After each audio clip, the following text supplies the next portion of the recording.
Let's see. And I rode my bike to work and back, which is brand new, and it was pretty interesting riding a brand new bike in the wet, pouring rain when you're not very good at riding a bike.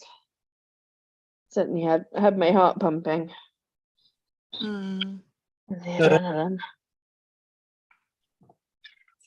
Hi, this is Cockatude with attitude. And here's Mr. I want to run out of the room. He was first confronted by KK, and then Pippa started to go after him, and I kept Bob out because Bob always does. So we have Mander, but we're short those three. They'll come in later once we're done with the recording. But right now, Mander wants a little more peace, don't you, boy? And maybe a little preening. Maybe a little preening. Yeah. You're a good boy, Mander.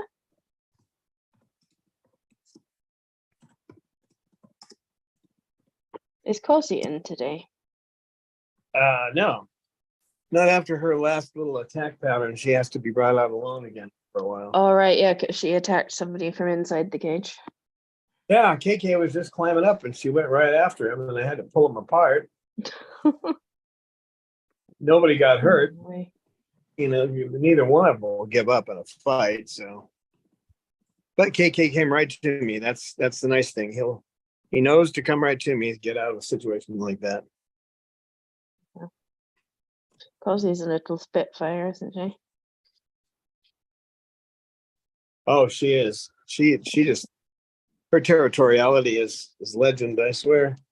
Put my blocker on because I'm getting stupid texts from companies, which is always irritating. Anyway, okay, online meeting. There we go.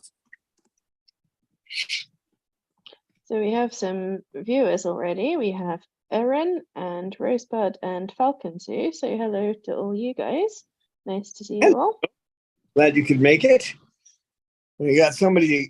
It was not easy to get him in here, but he's in. Every time I open the door, here he is trying to run out. Somebody bothering him. Poor Mander. And you're such a sweet Mander. Why do they bother you? I think it's because he runs. I don't know, it must sort of trigger some sort of chase instinct or something. I don't know. Yeah, well, maybe the cockatoos are part cheetah because if you walk by a cheetah, nothing happens. But if you're running, look out. Right, Mander? I just don't understand why everybody wants to get me. You really need to show him some videos of Barney. I think Eleanor has made an excellent choice. Yeah, I think Barney would be a good role model for Salamander. So he even sometimes wears a hoodie. Oh no. Oh no, not a hoodie. That's not a good thing, is it? You don't like the hoodies, do you? Maybe he likes wearing them. Maybe only the others are not allowed to wear them. Maybe that's what I need to get him is something like a little wolf's clothing, so he'll look like a wolf and everybody will stay away from him. As long as he doesn't sing it. I'm not that sure. As long as he doesn't sing his favorite song. I caught myself a baby bumblebee. Won't my... Yeah, that's your song, isn't it? So Michelle Thompson and GTH042 joined us. Hello. Hello. Good to see you guys. All right, Mander, I'm just getting that one feather. It needs to be got there. It's easier in here when you decide to come in. Except he comes in for his nail clippings, no problem. But if he sees me bringing other birds, he doesn't want to come in. And then he just turns tails and run, and then all the birds go, oh, look what's running away from us. Let's go get it. Oh, Mander, you're the biggest one of the flock, you know. If you stood your ground, then they'd have to get out of your way. But I don't think birds think like that. I think you can see it. This is the way his spine is twisted because of his pelvis.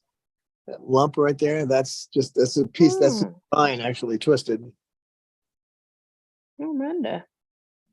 Poor boy. You're a special boy with your funny spine. You're a medical miracle. Yeah. Dr. Jenkins is surprised he's alive. Yeah? Oh, we're very glad that you are, Mander. Because you're so special.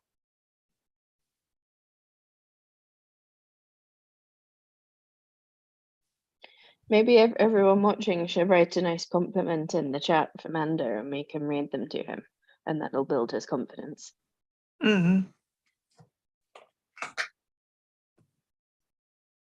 Yeah, he's pretty happy with getting petted, but he could use some kind words, couldn't you, boy? You just got in here, and KK's been good, but as soon as he saw Mander, that was I'm going after him. Once Mander's been in here for a couple more times, it gets to be a regular bird again, then KK will leave him alone. But well, we've got some more viewers. We've got Gracie, Bradford, and Susie Q, and Becca. And Rosebud is saying that Mander, you should never run. It stimulates prey drive in other animals. Rosebud never runs, even from bears. Yeah, that's true. There's only one exception to that rule, and it's called a sidewinder. Other than that, you never want to run. Yeah, Mander, imagine that you're the bear. You're pretty big compared to other birds. Yeah, he could be a big bear. And Becca says that she thinks that he's very cute.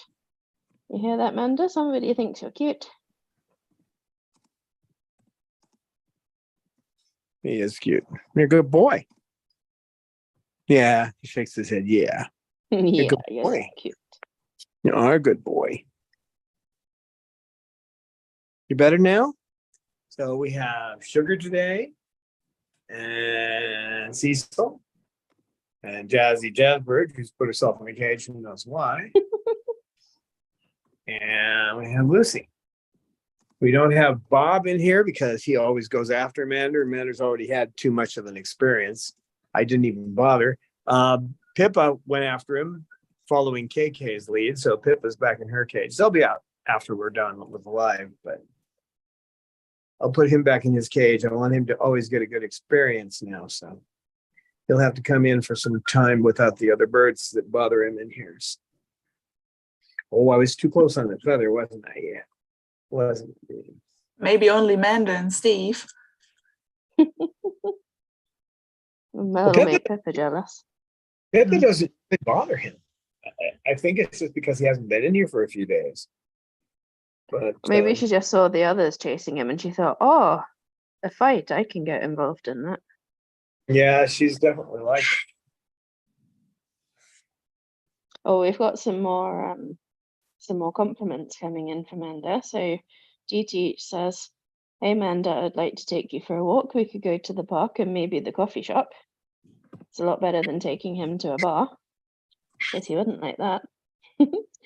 And Falcon Sue says, hey Mander, you're a handsome, smart and sensitive boy. We love you. And Gracie Bradford says, he's cute. Yes, he is. So you've got lots of fans in the chat, Mander. Got lots of friendos.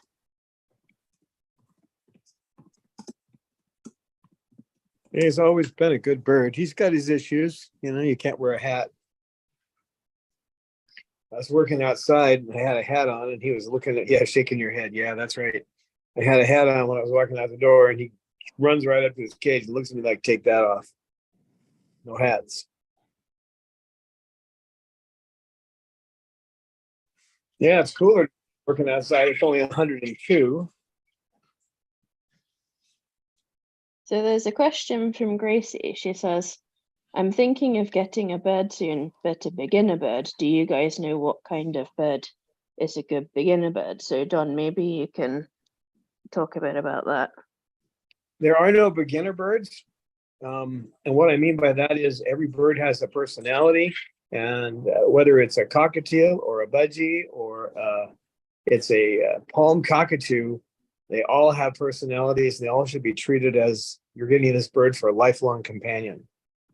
If you want to talk about the easier birds to work with,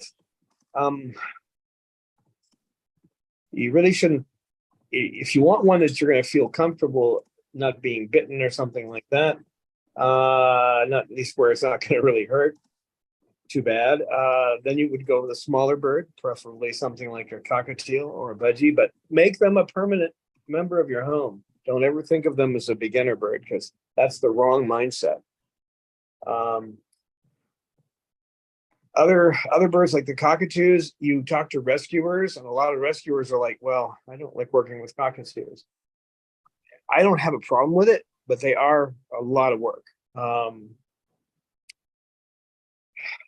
Amazons, they're pretty, they have a good voice, they sing, they do all kinds of fun stuff, but they can become bonded to you, and if they mistake your behaviors for something that's breaking that bond, they can be pretty tough on you. They usually bite and continue biting for a while. So if you're worried about being bitten, just plan on staying with smaller birds that aren't as likely to bite. And the ones that if they do, it's not going to hurt that bad. But be prepared for bites, no matter what you get, and don't let them change your mind about the bird. It's never personal. It's always something you're doing wrong. So, and that's the thing. You just have to remember that they can't speak English, so they're dependent on us figuring out what they need. And sometimes the only way they can tell you what they need is by biting. So it's our job to figure it out. And no matter what bird, rescue one. Don't go buy a bird somewhere. Rescue a bird. There's plenty of them out there. The nice thing is that if you're rescuing a bird, usually the rescue you get it from can tell you what the issues are. Don't get a baby bird, because baby birds will go through, well, it's like, I'm going to go adopt a child. Well, what's going to happen when the child goes through adolescence? No matter what happens, in most cases, you're going through a lot of trouble. Well, just imagine a species that's not anything like us. I mean, they're avians. We're not. We're primates. So we're a predator. They're a prey animal. They are not at all like us. So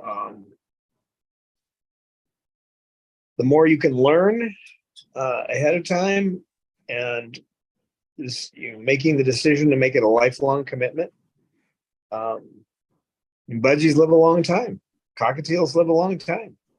They don't live 80 years, but compared to other animals, they outlive cats and dogs. So just think of it as a lifelong commitment, and you're going to get to know avians with the bird. I pick up something like Parrots for Dummies, depending on what you don't know. It's a good starter book.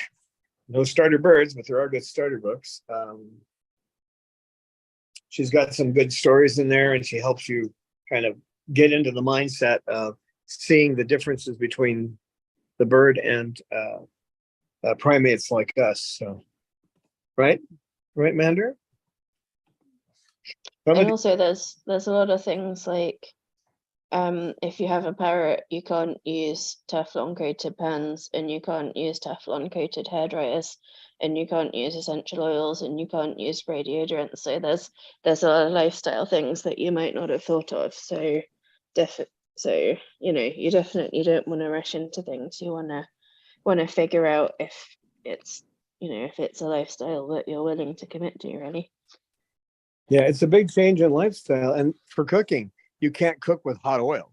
So you're not going to be doing any frying because the oil gets into the air, and their lungs can't process that kind of thing, and it'll kill them. You can't use the self-cleaning feature.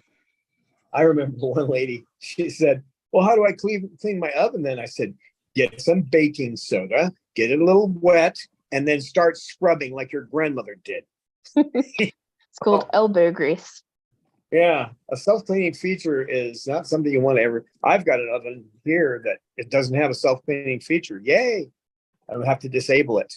what I usually do is where the button for the self-cleaning is, I take this formable plastic that you heat up in hot water, and I put it over the area so there's no way you can accidentally press the button, because you'll kill every bird in the house. You need to look at the safe plants, there's tons of lists like this, but the safe things that you have that they can eat, and the safe things they can be around. Certain types of plants you can't have in the house, because if they go over and start eating them, there's a lot of life changes. Remember that in the mines, they put canaries down in the mines, because as soon as there was anything in that mine that was poisonous in the air, the canary would die. If the canary died, you ran out. Our lungs are different. We can take that poison for a longer time. I won't go into all the reasons, but the way their lungs are situated, that poison gets right into their blood and kills them. So, oh, Mander is agreeing. So sweet. he's such a bigger birds are beautiful, but they're, those beaks are, if you don't know what you're doing, you can train them to bite you. So you get bitten by one of those beaks, you'll know it. There is a funny thing. It's kind of a humorous tale, just kind of getting off that subject now. If you have more questions, feel free to ask them. But when we were in that transitory place, and we had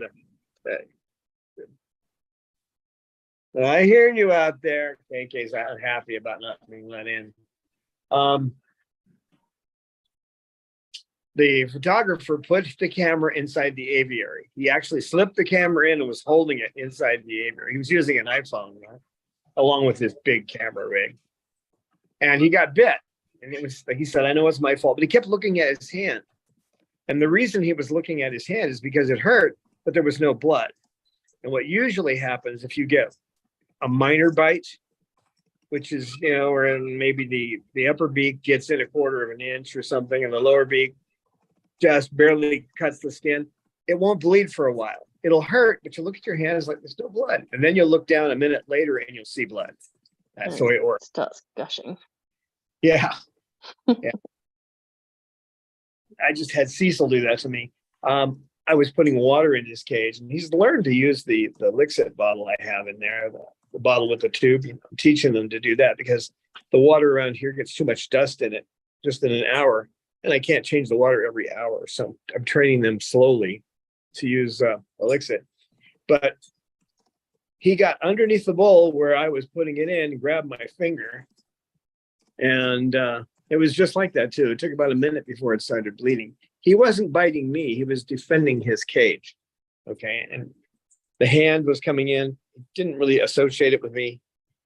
This guy right here, he would never bite me face to face, but while I'm putting something in his cage, so a lot to learn with these guys.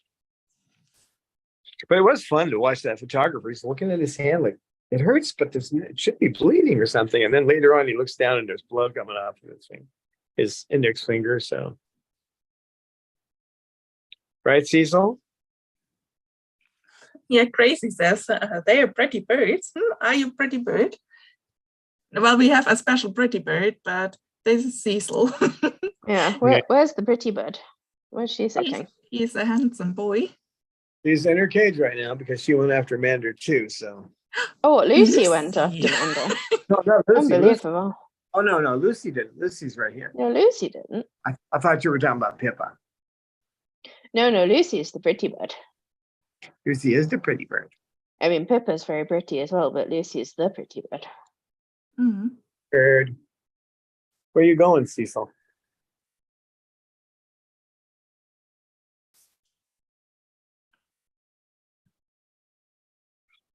And what a kitty.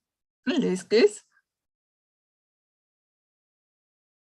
Oh yeah, Falcon Zoo has a good point. Having an avian vet near where one lives is invaluable for when one brings home a bird. That's absolutely a great point.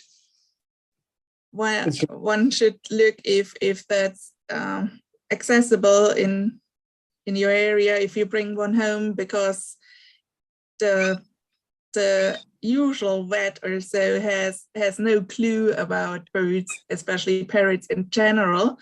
They are no mammals, and most, ordinary vets are trained for the usual home pet like canines, guinea pigs, dogs, cats, and have no ideas about these precious beings because they are really different in everything, anatomy, whatever, whole hormonal system. It's just like two different worlds. There are, especially vets than exotic vets, they already know a little bit more because they are basically the ancestors of dinosaurs, and therefore they have more in common with axes and stuff. Yeah, and then actually finding a good avian vet, yeah, that's sometimes hard task. It's difficult to do, and don't count on the Avian Veterinary Association. Any veterinarian can join it. So if you're just looking at the Avian Veterinary Association and you see somebody listed that doesn't, you have to look for the actual. Yeah, they list basically every bird friendly vet, whatever that means. But the thing is, when it really comes to difficult tasks, to surgery or other stuff your bird can have, also an avian vet is often needed. Well, the Avian Veterinary Association will let any veterinarian join it because that's where they get their money, right? So they'll let anybody join, but they do list avian vets there. But you have to make sure when you're looking at it, it's not just somebody who's a member; it's somebody who's an avian vet. So. But some of these other vets, exotic vets, they're trained in the basics of avian. So you can go to them for basic things. Like if you've got bumblefoot or you've got some minor issue with the bird, you can go to one of those people. But when you're talking surgery, you have to have an avian vet. So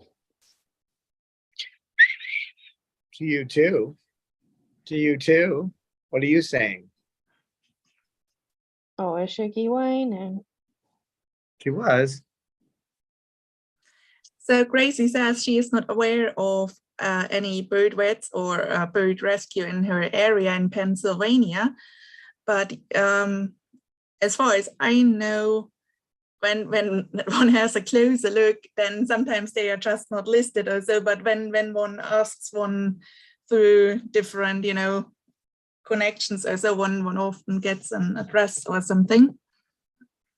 Well, I know there are some in Pennsylvania because I know I've got a friend in Jersey who goes to Pennsylvania to an avian hospital. So, and also Mr. Max, the Moroccan, lives in Pennsylvania. Oh, that's true. I think. But I don't know of any bird rescue. But I guess Pennsylvania is a big state, so yeah. The thing is, don't believe everything what the people in the bird store tell you, because usually they are not have no education in birds. They just there to sell them. Yeah, that's the thing. Yeah. And anyone that's trying to make money off you need to be wary of what they tell you. Treat them like used car salespeople. If you do that, you won't be too far off the mark. And we, of course, understand you that you like to have a bird, and it's nothing which speaks against, but we try to convince everyone to really do the research and get a lot of information and tasks before getting a bird at home, so then that both the bird and you are lucky later. Because often it is like the person gets a bird into the house, and then there's chaos because the bird suddenly behaves in a way the person hasn't expected, and then good advice is rare. Yeah, that's the thing. We don't already in the house. Yeah, we don't want anyone to feel like we're berating them on a live stream or anything like that. It's just because we're a sanctuary and Don's seen it all, unfortunately. So Prevention is better than cure. What is a parrot expo? Oh, an expo, it's kind of like a conference where you go to a place and then all the people have different stalls and you can go around and meet people and see stuff and get merch and that kind of thing. Yeah, in the US, they sell a lot of birds there too. So you don't know what. Yeah, when one comes to diseases, that's probably not the best place to be. Hold on. No.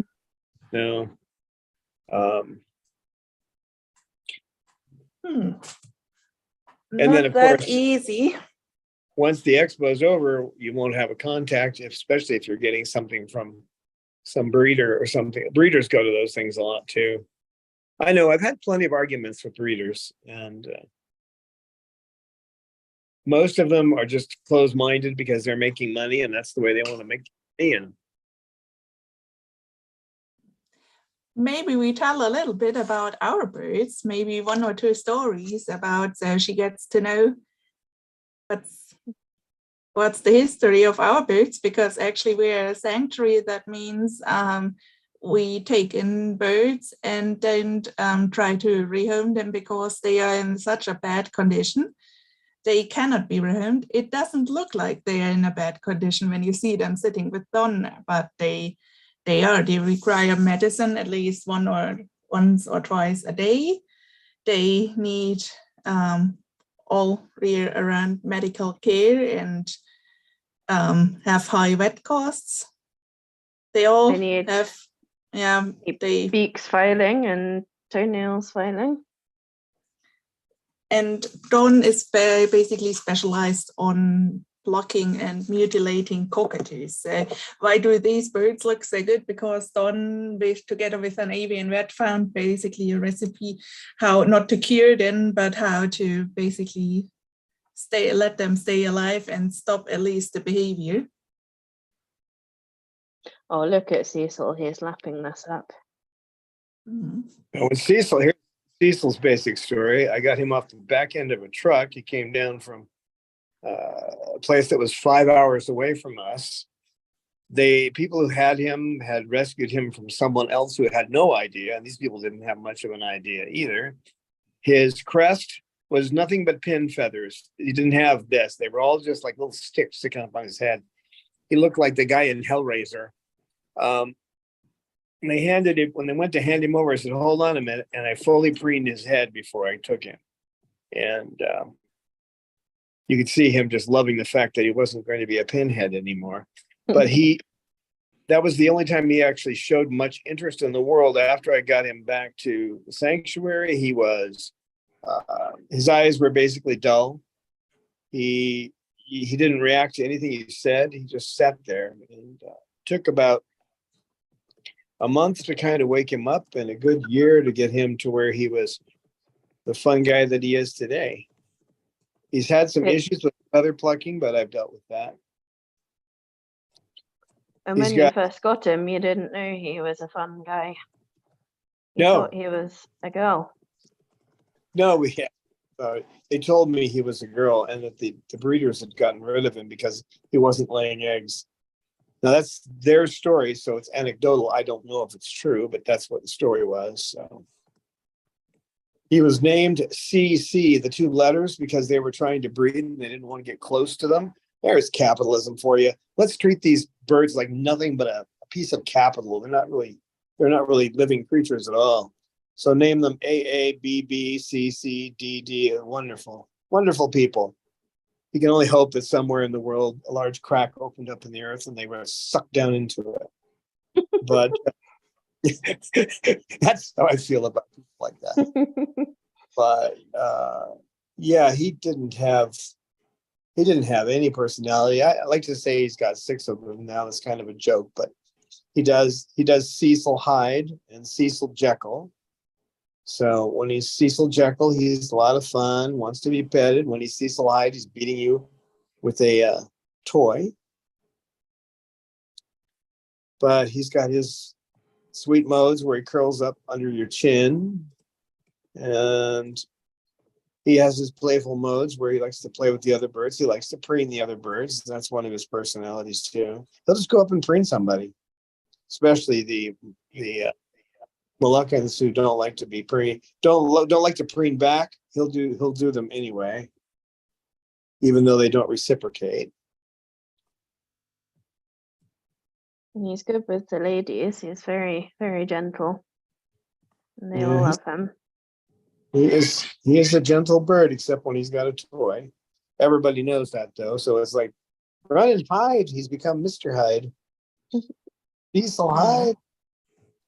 When he's got a toy sitting on me, it doesn't bother the other birds. But if he isn't sitting on me, they're wary of him.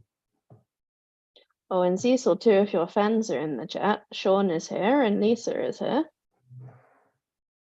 So hello, Sean and Lisa. Can you say hi to your fans, Cecil? And it looks like there are a couple of sanctuaries or rescues in Pennsylvania. Maybe they are not super close, but at least I think you can always contact them.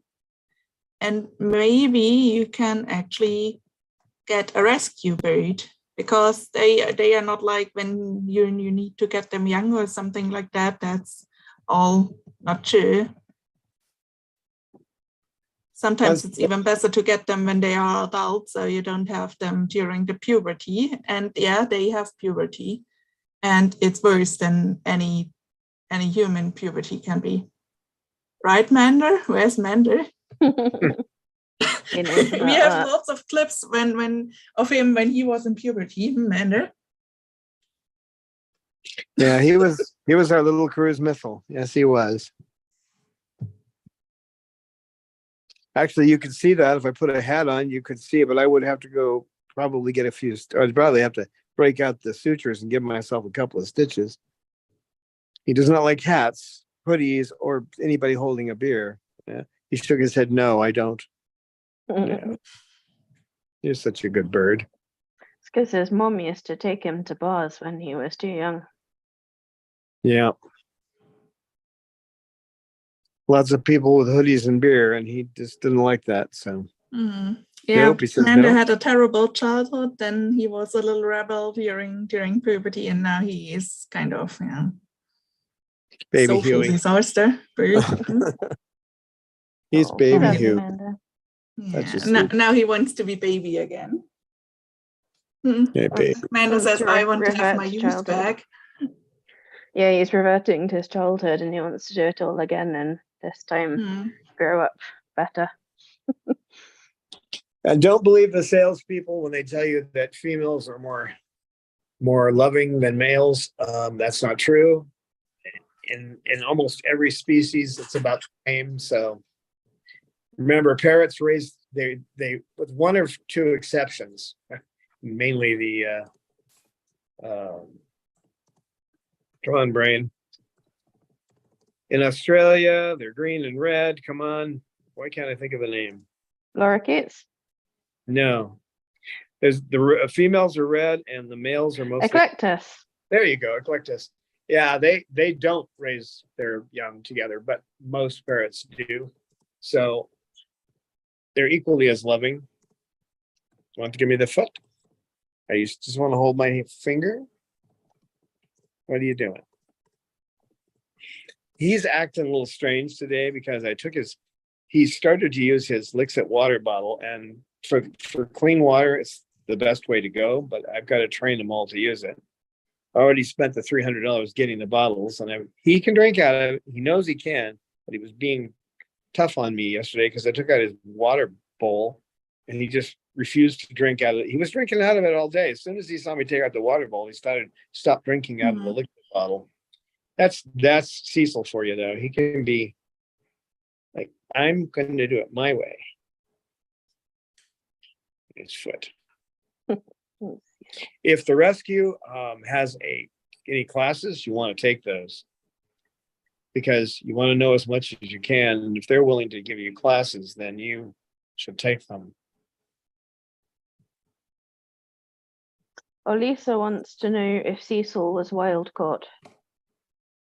No, no, he was pretty young when I got him. He wasn't wild caught. He was people who were trying to breed, so they got him from a breeder.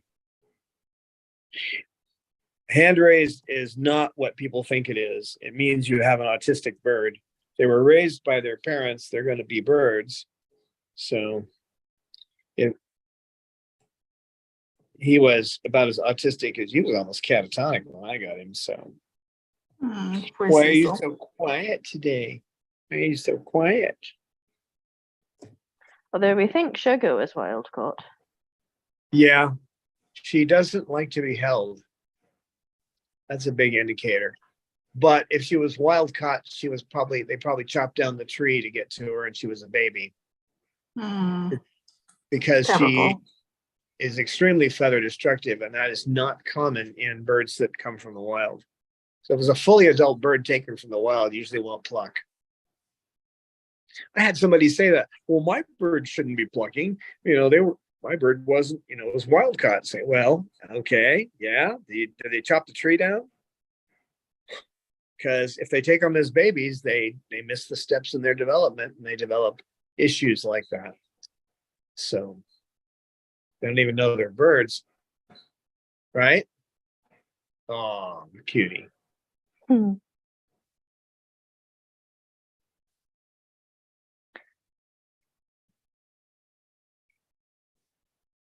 wonder if any of the others were wild caught. We don't know, do we? I mean, I don't think so. I don't know probably for sure. Not. I don't think so. They got to be a little over 30 years old to be wild caught, unless it was illegal. So, and not much illegal trade comes into the U.S. Most of that goes to other countries. So. Yeah, I think wild caught also is now from most Europe countries or America or the United States. Basically, is kind of banned, but there is a rising market, I think, in India and China, and they don't have these regulations until now. So there's sadly still a market for wild caught parrots. Also, Lisa says that Rico is probably wild caught because he's over 35 years old. Yeah, probably. Because they didn't know how to breed them. What they figured out is that these birds will break their eggs if you have them in cages. So what they had to do is give them fairly large cages, but grab the eggs as soon as they're laid, because if they leave them there for more than a day, they'll be broken. The same thing if you were in jail, you probably wouldn't want to have a child in jail. It's kind of how they don't like the coop being cooped up at all. So yeah, the thing is they are super smart, so they probably will outsmart every plan you have, and that's the thing. Probably 80% of your life will, let's say 100, will be about your parrot for always, especially when it's a big parrot. Even small cockatoos can be up to 30 years, and it's always a trauma for them if they have to change their owner. So yeah, if you really get one from a breeder or so, then please don't take any from a breeder who hand feeds his birds, because that can also bring big bad luck to the bird and to you. We had Coco who has had a bird crop from that. Then often they get the beak in a wrong shape, because the thing is the parents maintain them in a way they need to be cared for, and then they learn so much from their parents. That means when they are not raised by the parents, then they are what we call functionally autistic. They basically don't know how to be bird, and they will never learn it, and therefore behave some kind of strangely and might develop some plucking issues. And then you have, like here in our sanctuary, you have birds who will live probably 80 more years if everything goes right, and they need medicine. and ongoing medical care. Mander, wasn't your fault. Has someone dropped your egg? We don't know, but he has had problems. Yeah, maybe the incubator didn't turn over his egg properly. And that's why his bone isn't quite right. Yeah, we don't know. It could have been an injury just after. Yeah, that's the thing.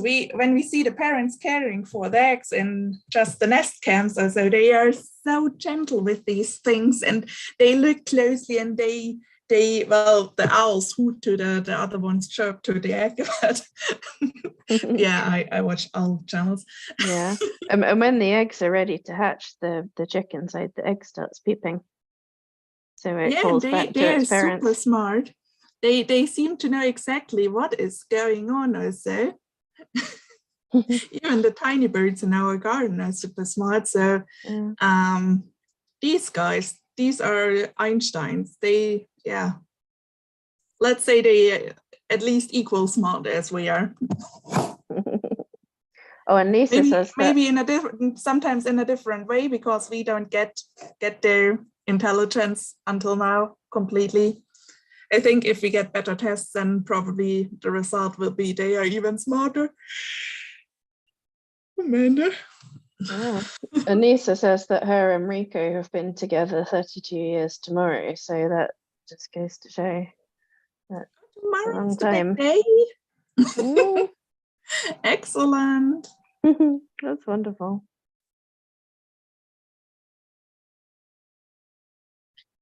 Yeah, they should become family, you know. With budgies and cockatiels, you definitely want them to be raised by their parents. You won't find. Yeah, the thing is, budgies and cockatoos can, at least in captivity, be raised by the parents.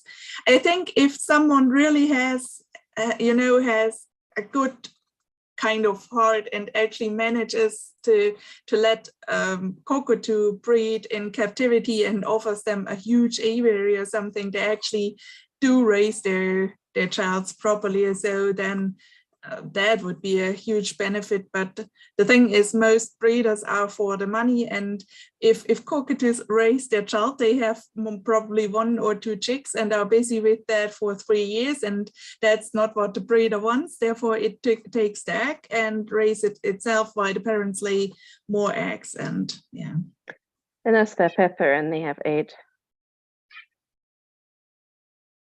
And they should be let. It will be the August 12th. Okay. All right, so it's in 2 weeks.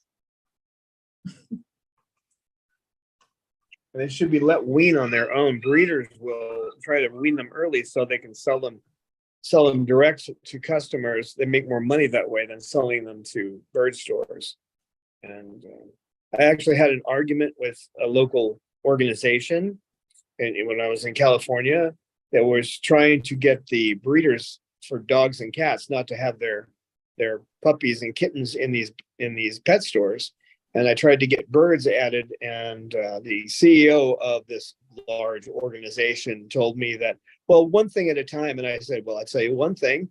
One thing is, I'm not supporting your organization ever again. So, because what he was really telling me is he didn't care about birds, and that since most of these are specialized, they're going to have a bigger battle in court if you're dealing with these companies that these small groups that breed birds. So he wasn't willing to have the fight. So since then, though, the laws have now been changed. These guys are protected like dogs and cats. So as a first step, they need more than that, but at least they have that protection in the US. Still, the animal control don't know a thing about them. They wouldn't know if they had good food in their cage or not. So I'm hoping they get trained. People like us have to do that training, but we're kind of busy. I had three people trying to place a bird here this week so far. So the last 3 days, I should say. And I can't do it. I can only do 12. I have to be able to get them all out. And right now, of course, I've only got a small crew. I'm going to bring the other 3 and put him back where he wants to be.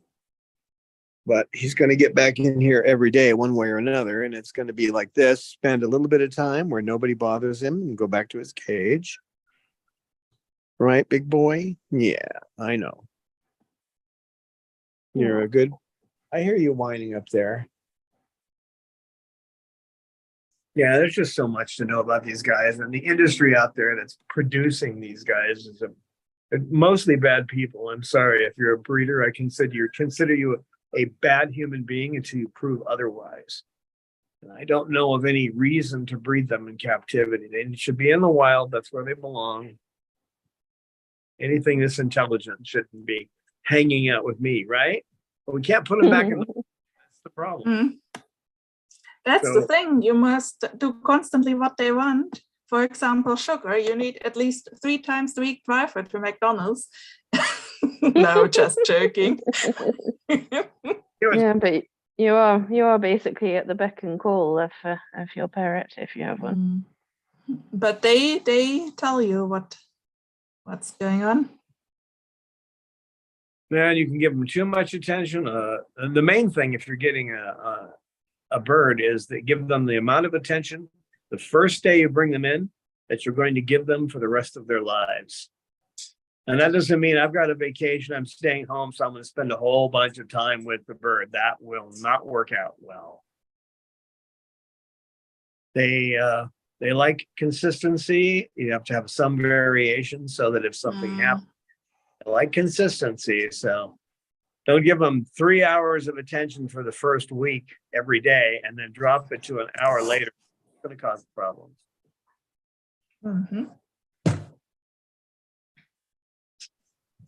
Look at that sugar cutie. It might account for a 50% divorce rate in the first 5 years in the United States, too. Give them a bunch of attention for a while and then start withdrawing it, see what happens. But usually your spouse won't have a voice that's as loud as a 747 jet taking off at 50 feet.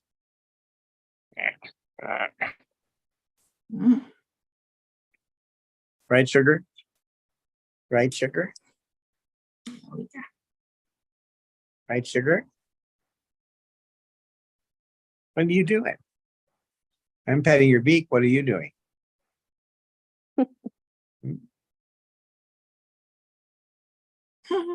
So cute. I love my shuk. Yeah, I do. Cecil's gone into hide mode. He's got a toy. Oh no. I thought we should appreciate now the rest of the time that we have actually Mander here. Our big, cute, fluffy Mander chicken. I'll give you the other. How about doing some jungle sounds?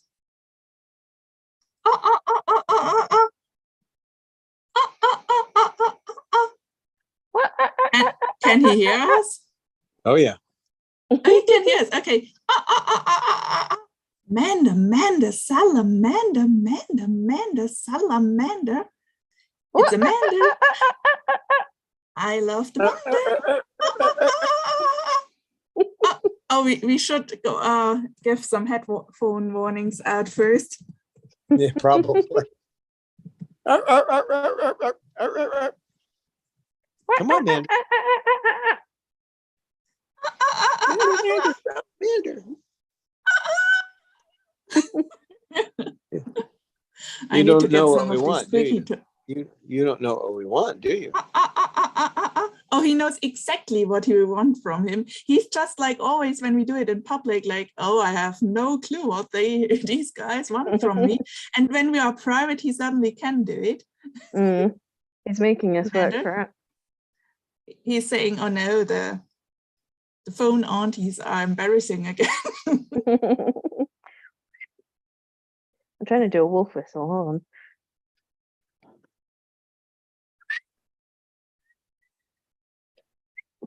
Mander, salamander.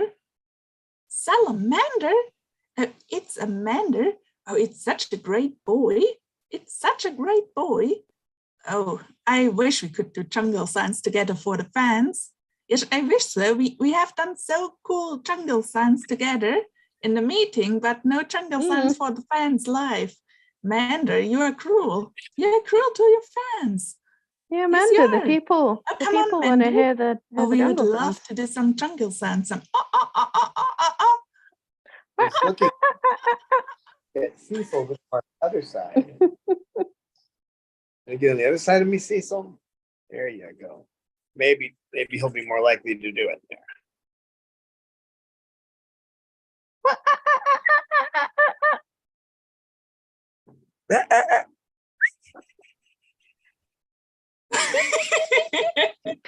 Mander.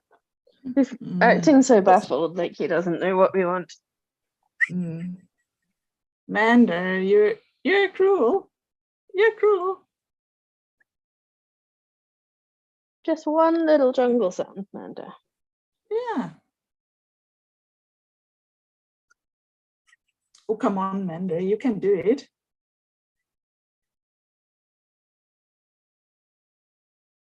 No, you can't. Why? Why? Being hard to get. Oh, come on, Mander. Oh, Mander. Let's see. I guess we can do some peachy beeps instead. Wait, maybe I can. Amanda, can you hear yourself?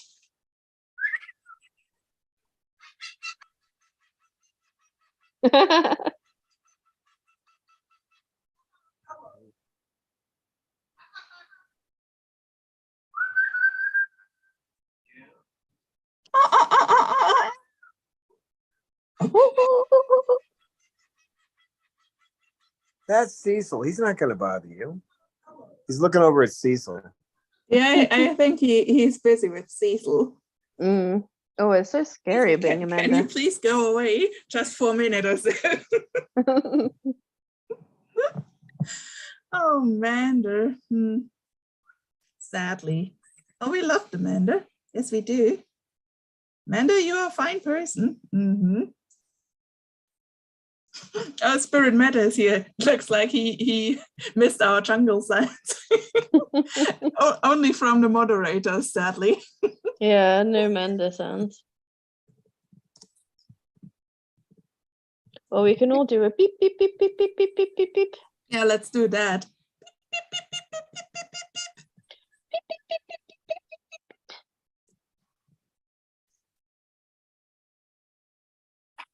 Mander. Mander, salamander. Mander boy. Mander boy.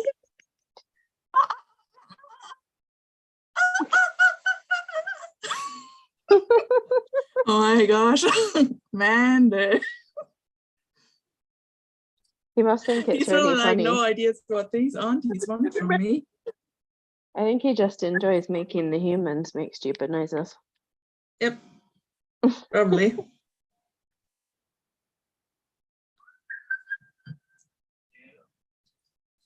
Amanda? That's the Mander whistle.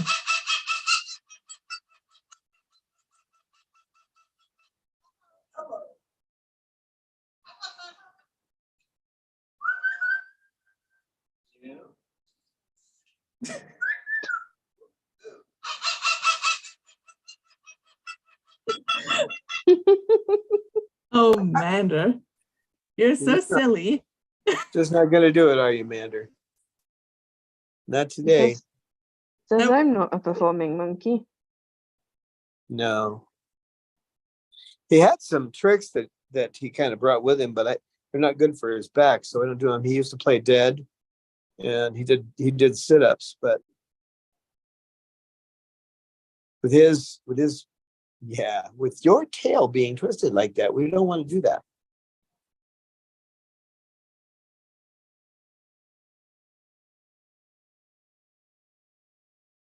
Yeah, you're a good bird.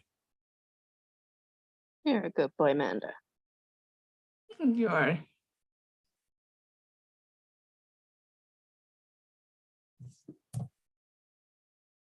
Yeah, they're getting you to shake your head. Yeah.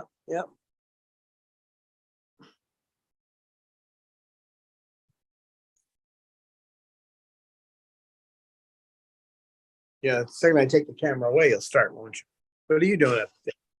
What are you doing up there?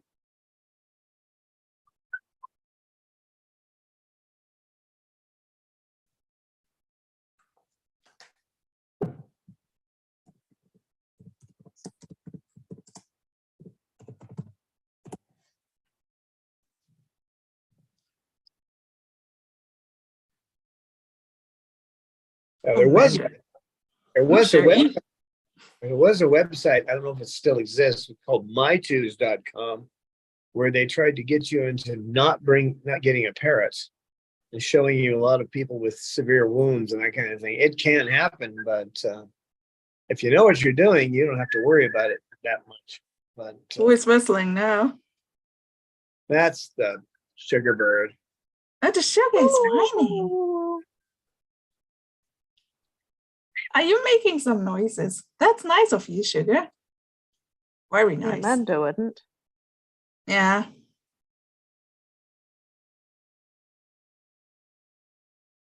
A sugar yawn. GTH would like to know if it is a real yawn. I think so. Yeah, it is. It's a real yawn.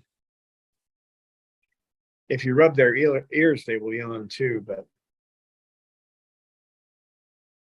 first you have to find their ears. They're secret. I think Shuggy's yawns are real because we know that she gets very exhausted from all the activities that she does. All the sitting around and preening and whining.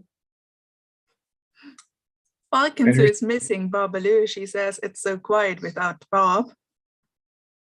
And he'll be in here in a little bit. I just want Mander to get acclimated to being back in here. He's not being bothered. And the problem with Bob is he's so territorial. He doesn't like anybody on this chair. He'll tolerate Cecil, and that's about it. So.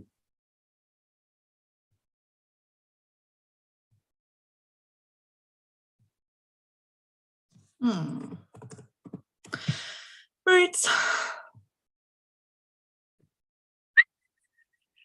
One more try? No. Shake your head no. No. You silly boy. Mander. You're a silly boy. That was a silly boy. Yeah, you are. Cute, but I you're love silly. the Mander, even if he doesn't do jungle signs. Mander. Oh, he will probably when we have our private meeting. He'll do it again. Yeah, as soon as you put the live stream out, he probably starts out. It's always like when we are close to the end or so, and they already start to stretch and so, and like, oh yeah, now it begins. GTH would like to know if Cozy is continuing to make progress. She did this morning. She was sitting on me while I was cooking and all kinds of fun stuff. But she's still so territorial that I have to be careful. I've got to I'm going to try to find a way, maybe turn that cage around right here where I can put her close so that if there's a problem, I got to make it so the birds don't walk on the cage she's on. Yeah, I still have a lot of analysis to do on functional analysis to do. But she is getting better. She has her moments, doesn't she, Cecil?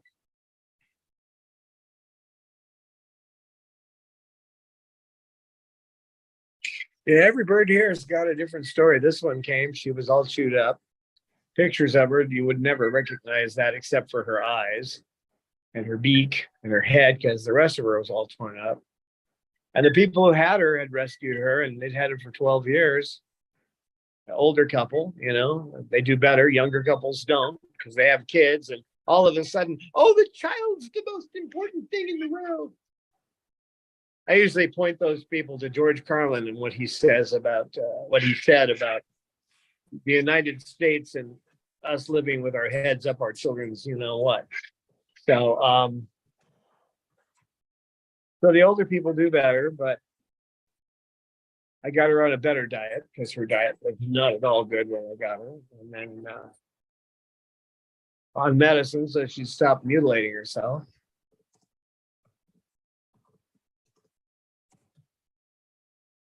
Right, Sugar? There's a lot of people out there who are against the idea of medicine. Without it, she'd be dead. So she'll cut herself down to the bone if you don't give her the medicine. I've been to the vet. That's the thing. If it's like telling a person with diabetes to not take its insulin. Yeah. It's just like if some persons I know they have kind of prejudices against medicine, and being a little with it, it's okay. But the thing is, if you have a proven fact in front of you, then and just think you know it better than everybody else, that's usually not the best idea. No. And Jasmine is usually pretty active. She's actually just kind of resting now. Once I put the phone down, she'll start. But her chest was all chewed up, and her feathers were a mess when I got her. Lucy, they let her go too far, and I even told the animal hospital that had her what to do, and they were too cheap to spend $50 a year on her. But she has a section now that won't grow back. Her primaries and secondaries are all back, but she has one little spot on her chest where the follicles are dead, thanks to that animal hospital. And then her beak is screwed up because they kept dremeling it so that she couldn't possibly hurt a client, because they had her out where the clients could touch her and stuff. So her beak has to be worked on every week because of them. So it's not just the common folk that make mistakes. The biggest mistake in this with birds is the sale of birds. It's the capitalism of birds. So people say, well, you're not a capitalist. Not where it comes to birds. No. You want to talk about capitalism for, boxes of cereal, fine. But when it comes to birds, capitalism shouldn't be involved. So.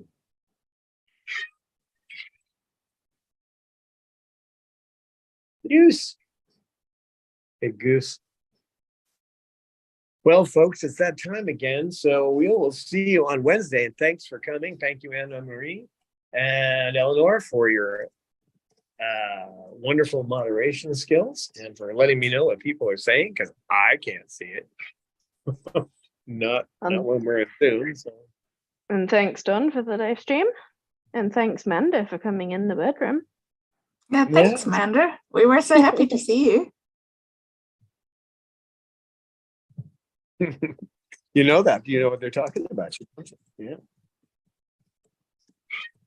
It's funny with Mander as a last note. He does shake his head no and yes, and they mean that. With Bob, if he shakes his head, what looks like yes is his adamant no, I'm not going to listen to you. But with him, he shakes his head up and down when he's agreeing, and when he disagrees, he shakes it side to side. Don't you? Yep. You agree. Okay. All right, folks, we will see you next time, and keep flying. Bye. Bye-bye.